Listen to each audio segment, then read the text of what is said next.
रक्षा मंत्री ने स्वदेश में निर्मित हल्के लड़ाकू हेलीकॉप्टर को भारतीय वायुसेना में किया शामिल।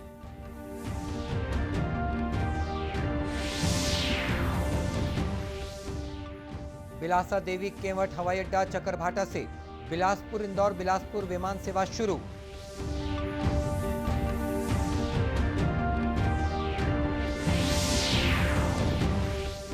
रंगकर्मी हबीब तनवीर और पर्यावरणविद अनुपम मिश्र के नाम से पुरस्कार देगी राज्य सरकार।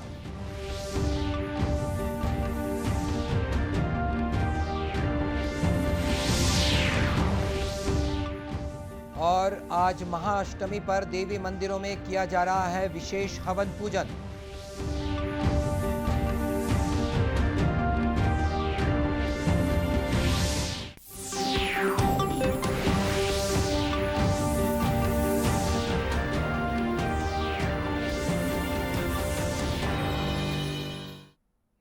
नमस्कार, आप देख रहे हैं दूरदर्शन समाचार। मैं हूं मनीष अहलूवालिया और अब समाचार विस्तार से। रक्षा मंत्री राजनाथ सिंह ने आज स्वदेश में निर्मित हल्के लड़ाकू हेलीकॉप्टर को भारतीय वायुसेना में शामिल किया। इन हेलीकॉप्टरों को 143 हेलीकॉप्टर यूनिट में शामिल किया जाएगा। जोधपुर वायुसेना केंद्र में आयोजित समारोह को संबोधित करते हुए रक्षा मंत्री ने कहा कि हल्के लड़ाकू हेलीकॉप्टरों के शामिल होने से वायुसेना की युद्ध क्षमता बढ़ेगी और आत्मनिर्भर भारत की दिशा में ये एक बड़ी उपलब्धि होगी। रक्षा मंत्री ने कहा कि कारगिल युद्ध के दौरान इन लड़ाकू हेलीकॉप्टरों की जरूरत महसूस हुई थी और इस मांग को पूरा करने के लिए 2 दशकों से प्रयास किए जा रहे थे। लाइट कम्बैट हेलीकॉप्टर का इंडक्शन हो रहा है। प्रचंड शक्ति, प्रचंड वेग और प्रचंड प्रहार की क्षमता वाले इस एलसीएल का इंडक्शन हमारी एयरफोर्स की कैपेबिलिटीज में बढ़ोतरी के साथ साथ रक्षा उत्पादन क्षेत्र में आत्मनिर्भरता की ओर भी यह एक बड़ा कदम है। अमृतकाल की प्रारंभिक वेला में इस पराक्रमी एलसीएच का इंडक्शन देश की आजादी के शताब्दी वर्ष तक इंडियन एयरफोर्स को दुनिया की सर्वश्रेष्ठ एयरफोर्स बनाने में आपके संकल्प को दर्शाता है। साथ ही यह शताब्दी वर्ष तक रक्षा उत्पादन क्षेत्र को पूर्ण आत्मनिर्भर बनाने के आपके संकल्प को भी दिखाता है। इसके लिए मैं Indian air force, Hindustan aeronautics limited और इस आयोजन से जुड़े समस्त लोगों को अपनी ओर से हार्दिक बधाई देता हूं और शुभकामनाएं भी देता हूं। हिंदुस्तान एरोनॉटिक्स लिमिटेड ने इन हेलीकॉप्टरों को विकसित किया है। अत्याधुनिक आधुनिक लड़ाकू हेलीकॉप्टरों को ऊंचाई वाले क्षेत्रों में तैनाती के लिए डिजाइन किया गया है। ये हल्के लड़ाकू हेलीकॉप्टर काफी भार के साथ 5000 मीटर की ऊंचाई पर हथियार और ईंधन ले जाने में सक्षम हैं। केंद्रीय नागरिक उड्डयन मंत्री ज्योतिरादित्य सिंधिया और मुख्यमंत्री भूपेश बघेल ने आज बिलासा देवी केवट हवाई अड्डा चकरभाटा बिलासपुर से बिलासपुर इंदौर बिलासपुर विमान सेवा का वर्चुअली शुभारंभ किया। श्री सिंधिया नई दिल्ली और मध्य प्रदेश शासन के जल संसाधन मंत्री तुलसी सिलावट इंदौर से कार्यक्रम में जुड़े। केंद्रीय मंत्री और मुख्यमंत्री ने फ्लाइट को झंडी दिखाकर रवाना किया और लोगों को शुभकामनाएं दी।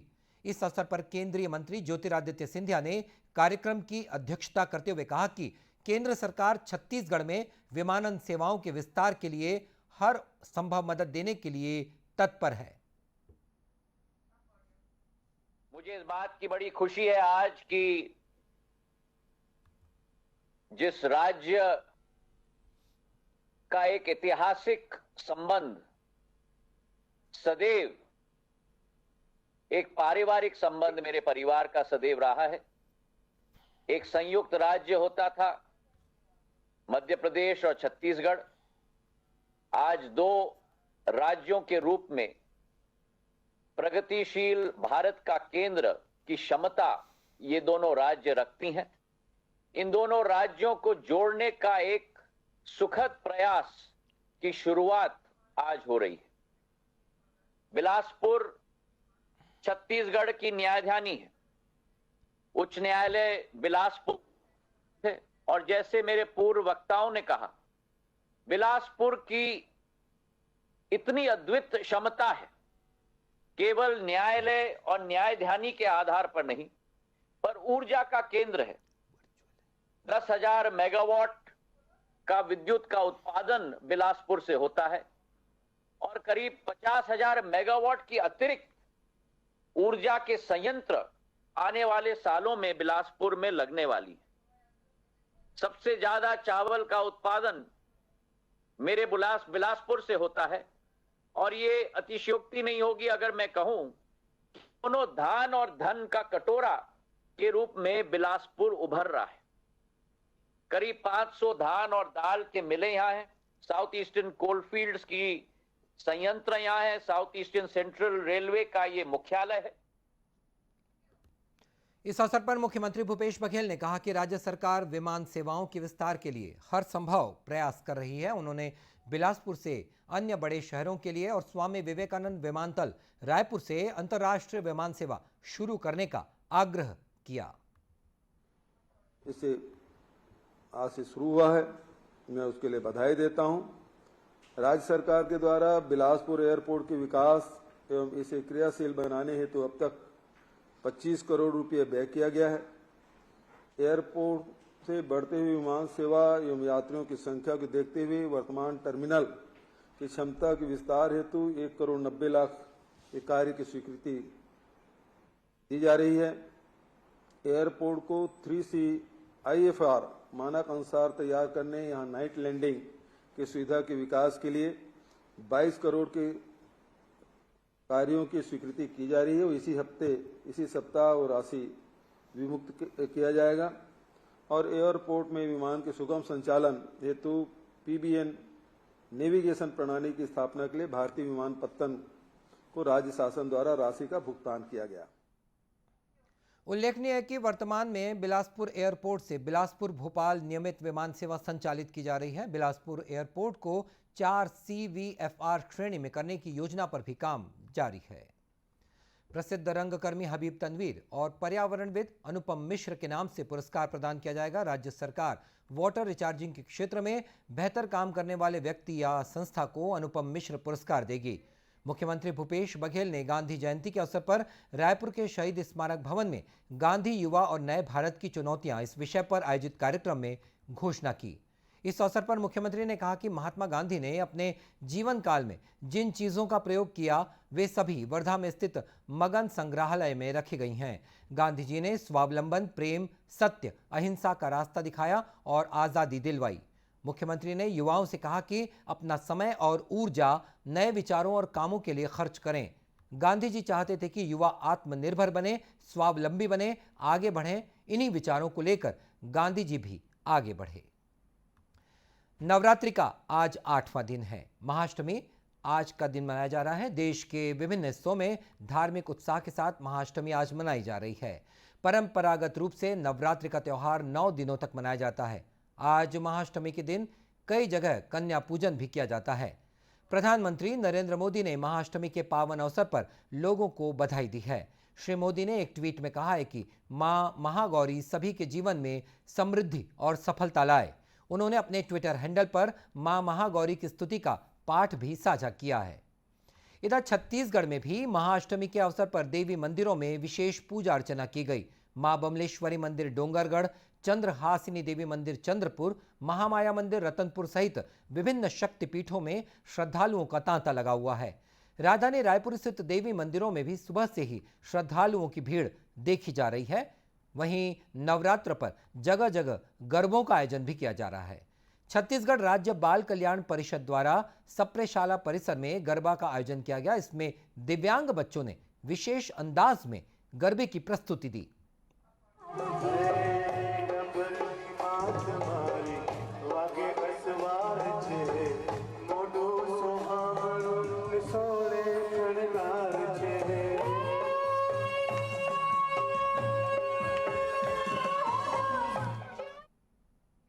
इस अवसर पर मुख्य अतिथि के रूप में उपस्थित सांसद सुनील सोनी ने बच्चों का उत्साहवर्धन किया और उन्हें शुभकामनाएं दी। बाल कल्याण परिषद वास्तव में आज एक अद्भुत कार्यक्रम करवाया। मैंने अपने राजनीतिक जीवन में ऐसा गरबा का कार्यक्रम कभी नहीं देखा कि हमारे छोटे छोटे दिव्यांग भाई बहन आज माँ दुर्गा से प्रार्थना कर रहे हैं, गरबा कर रहे हैं और एक बहुत ही अच्छा प्रदर्शन इन लोगों ने किया और इनको सहयोग करने वाले, इनकी सेवा करने वाले सभी को मैं बहुत बहुत धन्यवाद देता हूं, उनका साधुवाद व्यक्त करता हूं। और गरबे में शामिल होने आए दिव्यांग बच्चों ने आकर्षक वेशभूषा पहनी हुई थी। बच्चों ने इस आयोजन के लिए बाकायदा प्रशिक्षण भी लिया था। आयुष्मान भारत योजना के 4 वर्ष पूरे होने के अवसर पर दुर्ग में जन जागरूकता साइकिल रैली का आयोजन किया गया। जिला स्वास्थ्य विभाग द्वारा निकाली गई इस साइकिल रैली में बड़ी संख्या में स्कूली बच्चों और स्वास्थ्य कार्यकर्ताओं ने हिस्सा लिया। आयुष्मान योजना के प्रति लोगों को जागरूक करने और इसका लाभ उठाने के उद्देश्य से ये रैली कलेक्टोरेट परिसर से निकाली गई। आयुष्मान भारत योजना के जिला नोडल अधिकारी डॉक्टर R.K. खंडेलवाल ने रैली का शुभारंभ किया। डॉक्टर खंडेलवाल ने दूरदर्शन से चर्चा में बताया कि जिले के आधे से अधिक निजी चिकित्सालय आयुष्मान योजना के तहत पंजीकृत हैं और ये योजना लोगों के लिए गंभीर बीमारियों के इलाज में मददगार भी साबित हो रही है। वहीं इस रैली में शामिल विद्यार्थियों ने इस योजना की सराहना करते हुए कहा कि जो गरीब व्यक्ति महंगा इलाज नहीं करा सकते, अब इस योजना से उन्हें काफ़ी मदद मिल रही है। आयुष्मान भारत कार्ड के लिए निकाला जा रहा है, जिससे हमारे जो महात्मा गांधी जी थे वह चाहते थे कि सभी लोगों को, सभी आम नागरिकों को जो है वो अंतिम समय तक उनको पूरा लाभ मिल सके, सभी सुविधा मिल सके। इसीलिए आयुष्मान भारत का आयोजन किया गया है। यदि यह कार्ड सबके पास वो होंगे तो वह अपना उपचार आसानी से करा पाएंगे और अपना पूरा अधिकार इस कार्ड के माध्यम से ले पाएंगे। तो इस रैली का मुख्य उद्देश्य है सभी आम लोगों के लिए सभी आम लोगों को जागरूक करना कि वो इस कार्ड को बनाए। गांधी जयंती के अवसर पर निकाली गई ये रैली शहर के विभिन्न मार्गों से होते हुए पुनः कलेक्टोरेट परिसर में आकर संपन्न हुई। बात कर लेते हैं मौसम की। प्रदेश में इन दिनों बारिश की गतिविधियां लगातार जारी हैं। मौसम विभाग ने आगामी 24 घंटों के दौरान प्रदेश में कई स्थानों पर हल्की से मध्यम वर्षा होने की संभावना जताई है, तो वहीं 1-2 स्थानों पर गरज चमक के साथ आकाशीय बिजली गिरने की चेतावनी भी दी गई है। इसके अलावा अगले 2 दिनों के बाद प्रदेश में अनेक स्थानों पर गरज चमक के साथ हल्की से मध्यम वर्षा और 1-2 स्थानों पर भारी वर्षा होने के भी आसार हैं। मौसम विभाग के मुताबिक बीते 24 घंटों के दौरान प्रदेश में कई स्थानों पर हल्की से मध्यम वर्षा दर्ज की गई है। राजधानी रायपुर में आज रुक रुक कर तेज बारिश हुई, वहीं आसमान में दिन भर बादल भी छाए रहे। और अब कुछ खबरें जिलों से।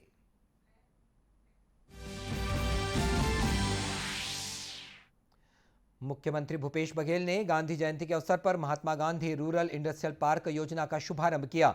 वीडियो कॉन्फ्रेंसिंग के जरिए आयोजित शिलान्यास कार्यक्रम में प्रदेश के सभी जिलों से जिला स्तरीय कार्यक्रम के माध्यम से बड़ी संख्या में ग्रामीण शामिल हुए।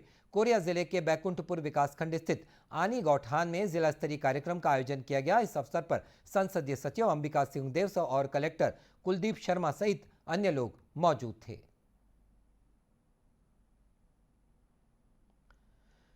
कोई भी चीज अनुपयोगी नहीं होती, बस उन्हें देखने का नजरिया होना चाहिए, जिसे आम भाषा में जुगाड़ भी कहते हैं। रायगढ़ जिले की ग्राम पंचायत लाखा स्थित स्कूल में अनुपयोगी हो चुके वाहनों के पहिए आज बच्चों के बीच मनोरंजक खेल सामग्री बन गए हैं और उनके बेहतर शारीरिक विकास को भी गति दे रहे हैं। यहाँ स्कूल मैदान में अलग अलग रंगों से पेंटेड टायर्स को जमीन में लगाया गया है, जो देखने में बड़े आकर्षक लगते हैं और बच्चों में शारीरिक गतिविधियों के लिए उत्सुकता भी जगाते हैं।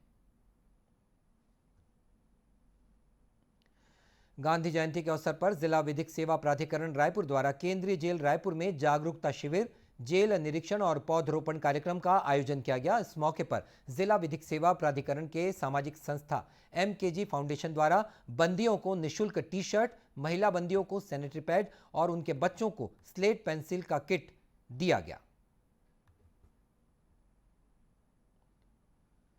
दुर्ग पुलिस ने ऑनलाइन सट्टा महादेव ऐप के खिलाफ कार्रवाई करते हुए मध्य प्रदेश के छिंदवाड़ा से 9 आरोपियों को गिरफ्तार किया है। आरोपियों से laptop, mobile, broadband charger, ATM card, chequebook, passbook और सिम सहित रजिस्टर भी बरामद किए गए। पूछताछ में मिले 5 बैंक अकाउंट में जमा लगभग 5 लाख रुपए की राशि को सीज कराया गया है। आरोपियों के पास से मिले रजिस्टर से करोड़ों रुपए के ऑनलाइन सट्टे के पैसे के लेन देन का भी खुलासा हुआ है। और इस बुलेटिन में इतना ही। इसी के साथ ये समाचार बुलेटिन समाप्त हुआ। नमस्कार।